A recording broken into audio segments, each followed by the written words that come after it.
Good morning, everyone. It's actually afternoon for me. It's about 1 o'clock.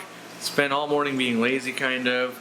Started out with, took a shower, and then it was a conference call, kind of one of the paid consulting gigs.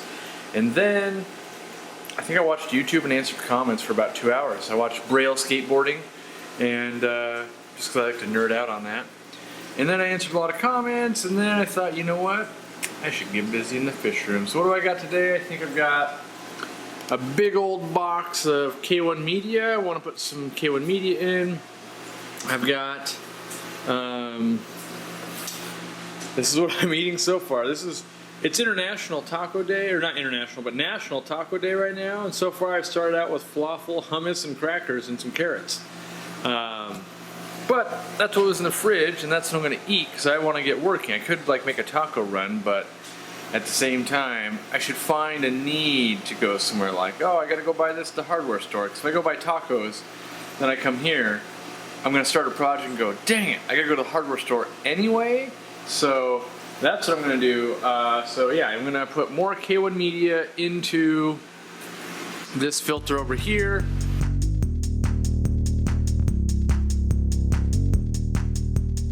Alright, well I'm going to call that good for now. I mean, I put a lot of media in there, as you can see, and it's not really moving, so we got to wait for that to kind of fluidize before I want a chance adding more, because that's what we want to do. So hopefully in a few hours it'll start to turn, and yeah, now on to the next thing. Alright, so what I want to do for my next project is I want to try and conserve some water, and so I'm going to use my test strip kits, which I do like. These are the Tetra ones.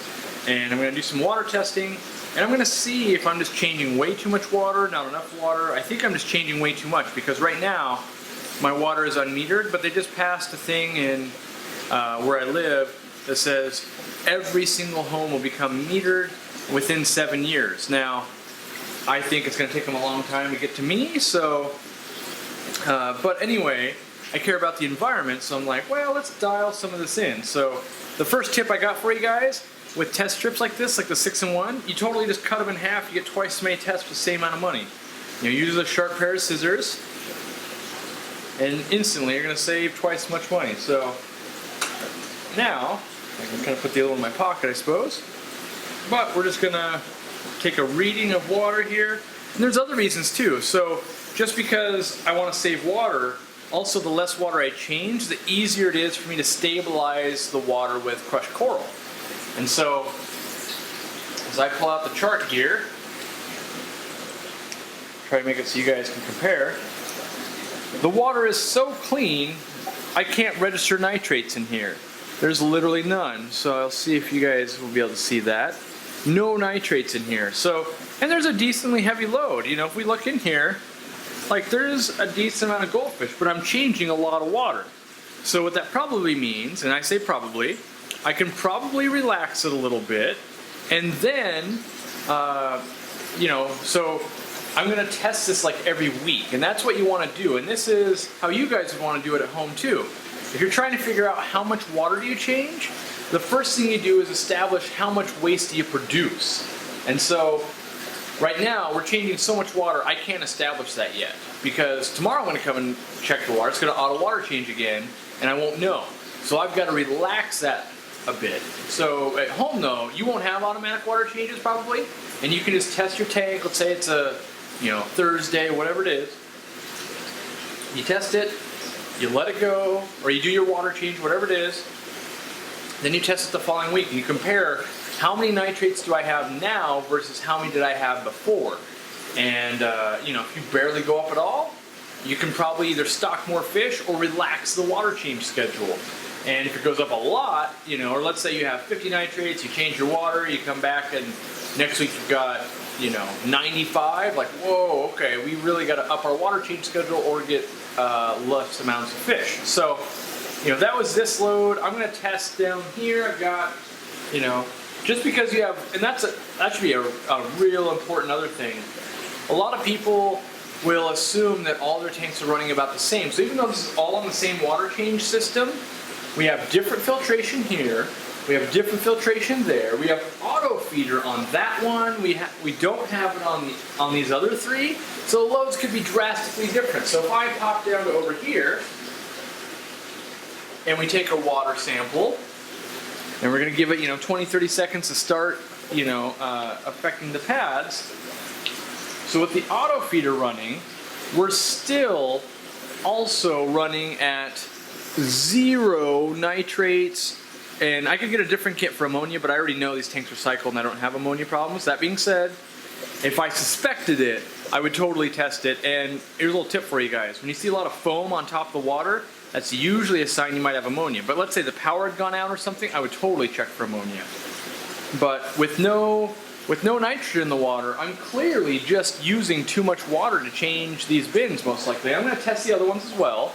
But I'm going to dial back this water change. I'm also going to probably install auto feeders today, and I'm going to monitor this, and you guys can monitor it along with me, and we'll dial in how much water we're actually going to change. So this was these tanks, but I also want to check in on some other tanks in there because I want to adjust the whole system, not just a few of these tanks. So if we take a trip, let's go to the other room, and yet let's use like this 40 breeder as an example here. So let me grab another strip. I gotta grab more scissors because I gotta cut it.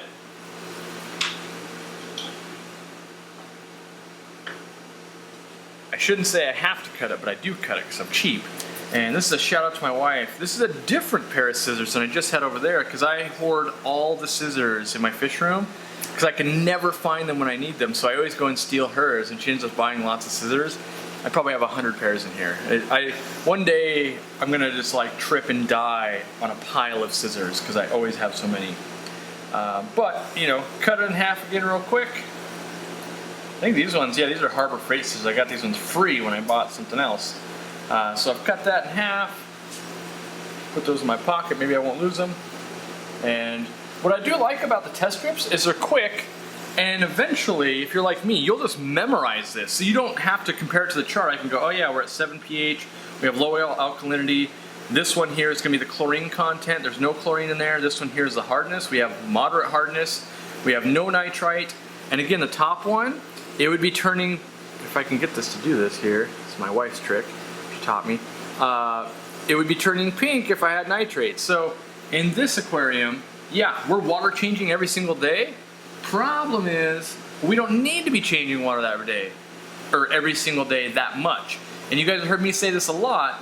I believe that changing water just for the sake of changing water causes stress on fish. And so if I'm changing a lot of extra water, I'm actually probably doing a little bit of harm here, maybe interrupting their breeding cycle and stuff like that. Now I know Corydoras, you can spawn them with a big water change, but Cyprichromis and things like that, not so much. And not only is it going to save water, it's also going to save me power because I don't have to heat up as much water and things like that. And also another benefit, like in here, so we tested the water, right? This is, which one here? This one. We tested the water, it's still not showing any pink at all, so there's really no nitrogen in there. What does that mean? That means all my plants are really starving because there's no nitrogen. So I really need to dial that back. Now, this is just one tank. I've got other tanks that are loaded, and that's the thing. So just because this one's a 40 and it's loaded, I might go, oh, I'm going to change the whole system. But over here, if we take a little trip, we've got the mollies. I feed this tank pretty heavy, and there's a lot of them in here for only being 20 gallons. We should see how it looks. And so my pH is a little higher, kind of 7.4 or so, but I've got full crushed coral in this tank. And again, no nitrogen at all. And yeah, I could wait like another 20-30 seconds and really make sure, but you guys don't want to watch me sit here and do this. I should time lapse though, and you people will make a comment like, look, he's just looking at it. That's a real-time time lapse, by the way. Anyway, so there's no nitrogen here at all, and you can see my plants are suffering for it. And let me show you how I know that. Here's an Amazon sword, or I guess what used to be an Amazon sword right there. That's what that little guy is. It's down to a nub, and yeah, I've got a lot of snails in here, but the snails aren't getting enough food because I took the auto feeder off. I used to have an auto feeder on here. I decided to take it off because I was afraid that I might be making too much waste in there. It turns out not making enough. So that means I'm gonna dial back the water change. Now I'm not gonna go cold turkey. It's not like I'm just gonna turn them off, but like right now, I have it set to water change, I think 4 times a day. Maybe I'll dial it back to 3 or 2. I'll probably go to like 2 or something. I gotta look and see what I actually have it doing and lessen the time and all things like that. I always think I see something and it's not. I see a glare on a fish. It's like, is that illness? But it's not. Anyway, so I'm gonna dial that back and we'll test it again like next week and we'll see it in. I can dial in you know, a good water change schedule, because I'm just changing too much water, but when water is free and you can just change in limited amounts, why not? So I'm going to test a few more tanks and I'll make sure that's the case in all of them, including some of the goldfish tanks, stuff like that, and then I'll dial it back and my plants will do better, I'll save water, I'll save power, all those good things. So I'm going to work on that and then I'll try with something different. So now I'm going to make some Repashy food, mostly because I haven't done it in a long time and I feel guilty because it's one of my favorite foods ever. Today I'm going to feed the grub pie, and you know, I wish they would invent smell-o-vision so you could smell this with me, but it's going to smell exactly like you think it smells, like cooking insects, because that's what grubs are. So I'm going to show you how to do it real quick, and then we'll show you feeding it because it's awesome. Alright, so basically what you need some Repashy food. I sell it on the website. You can probably buy it on Amazon, probably buy it on a lot of other places too, but you know, if you want to support me, buy it from me. I've got water I boiled in the microwave, takes like 2 minutes. I've got some measuring cups and a plastic container to put the food in and a knife to cut it up.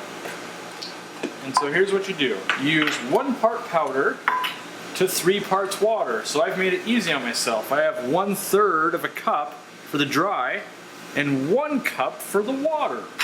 So all I gotta do, hopefully I have 1/3 of a cup in here. If not, that'll suck.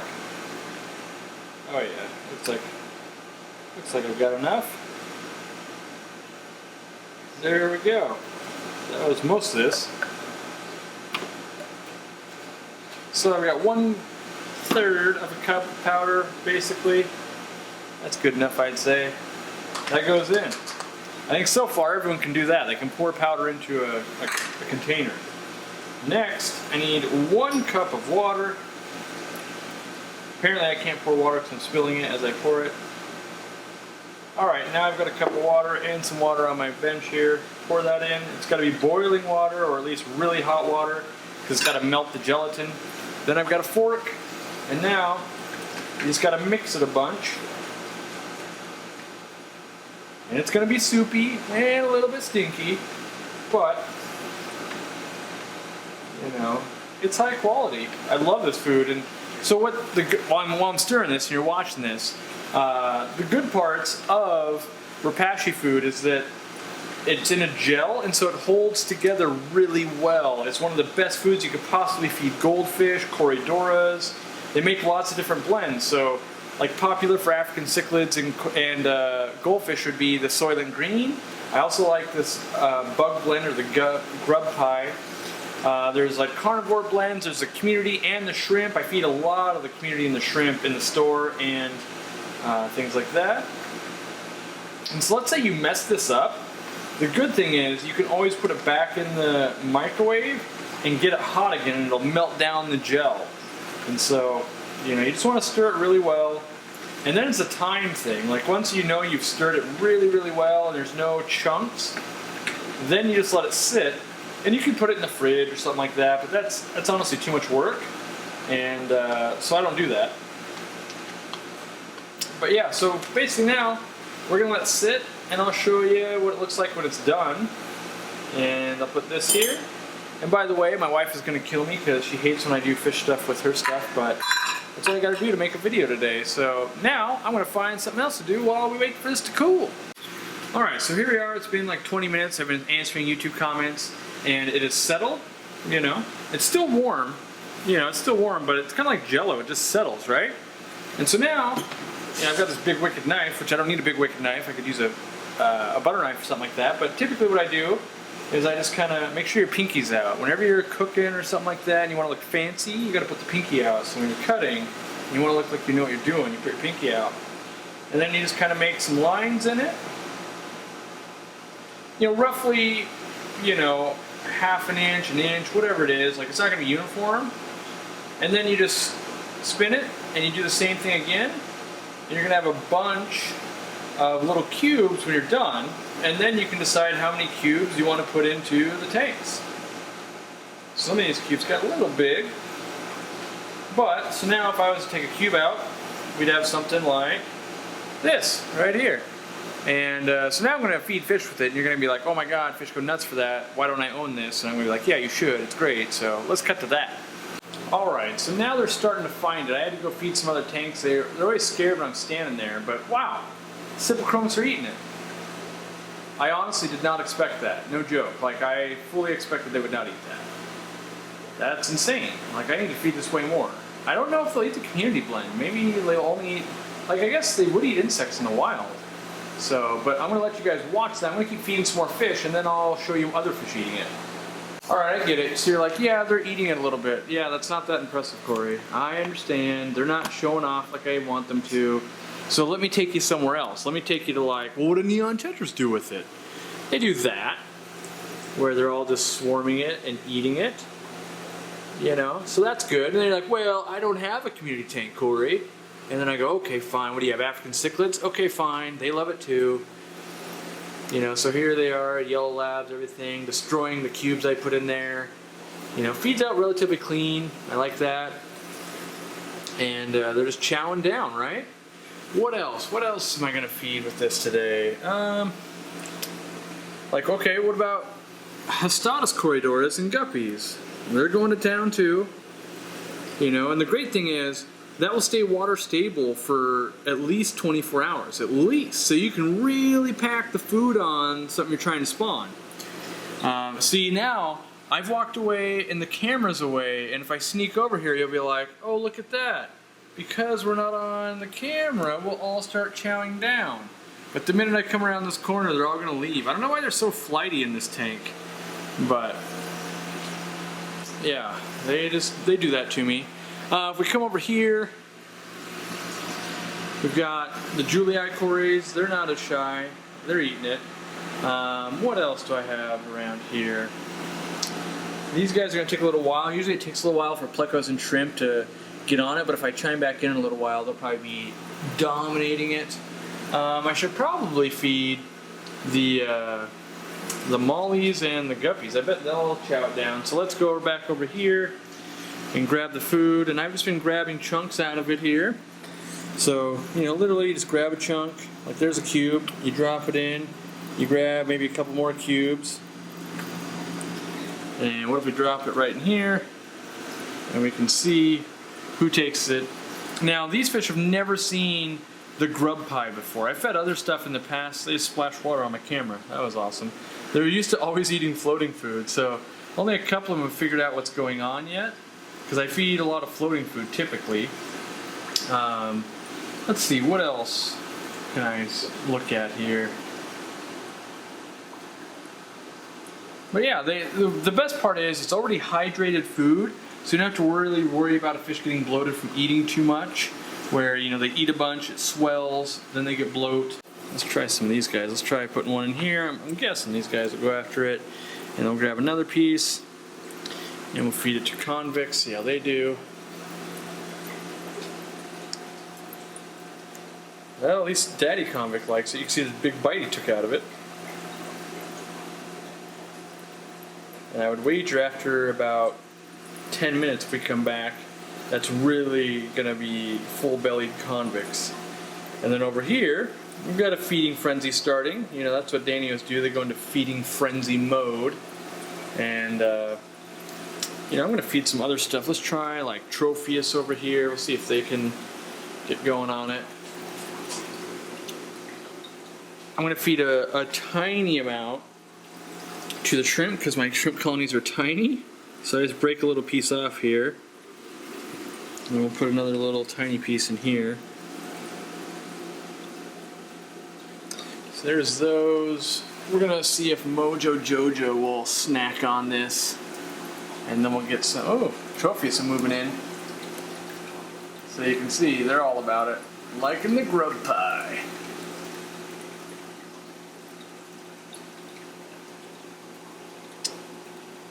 But yeah, I mean that's, I don't know, I really like the food. It's got, I feel like more pure ingredients than a lot of other foods. Let me grab some more food here while we're, you know, and so I guess I should mention some other things. Like it stays up to 2 weeks in the fridge depending on the blend you're using. I should put another piece in here because they're going to town. But it can also be 6 months in the freezer. Some blends, I think, I want to say like the one with extra calcium, the shrimp blend, only goes about 9-10 days in the fridge. But really, I make enough that I use up in like 2 days. So like I don't make like a ton because it's not that hard to make. You watched me making it. It took not very much time at all. So let me throw a chunk in here with the goldfish. Ooh, let me throw some with the wild-caught Corays, see if we can't get them out and eaten. Grab some, ooh, I gotta feed my mollies. So yeah, I'm just gonna keep feeding stuff and, you know, because that's what I do. That way I can talk, you know. This is a giant infomercial for Repashy, but, you know, I have no problem doing a giant infomercial when a product's actually awesome, you know, because I don't have to put the cell on, the fish do it for me. And when fish love to eat something, that's usually a good sign. Put some in here with these goldfish. Put another piece back there. I'll tell you what fish usually don't like it too much, and that would be discus. It's hard to get discus to eat it. Ooh, let me get some. I'm just gonna feed all my fish. Like why waste time here? Let's just grab more and more and more. Grab handfuls of this stuff. And so if I come back over here, let me put some with the discus. Or not discus, but these angels. I know the angels have never seen it before because I haven't fed Repashy out here. I've been lazy, so they've never seen it. So we'll see if they go after it. The platies, I would kind of expect could adopt or adapt to that. Put some in there. No, of course, no wild Corays yet or doing anything. Let me make a weird camera angle and put some in this tank. And to lift the glass top. That's why that's kind of weird. We'll see if we can't get some of those gobies to come out, but you can see, you know, fat lovable goldfish starting to work on it. You can see over here, more fat lovable goldfish working on it. That guy's good. I like that guy. That guy might not get sold. I got a problem. I'm supposed to be selling goldfish, and I seem to specialize in falling in love with goldfish, so that's kind of a problem. Well, thanks for hanging out with me today, guys. I've got some other things I want to do. I want to get some more videos edited. I've got a few website tweaks I want to do and stuff like that. So even though it's not quite time to go eat or anything, I'm going to stop filming for the day and focus on online things for you guys to make your experience better. So if you haven't subscribed yet, go ahead and subscribe. If you haven't liked a video in a while, maybe I'm that bad, maybe you should unsubscribe. If you haven't eaten a taco yet today, you're making me sad. So eat a taco and we'll see you tomorrow.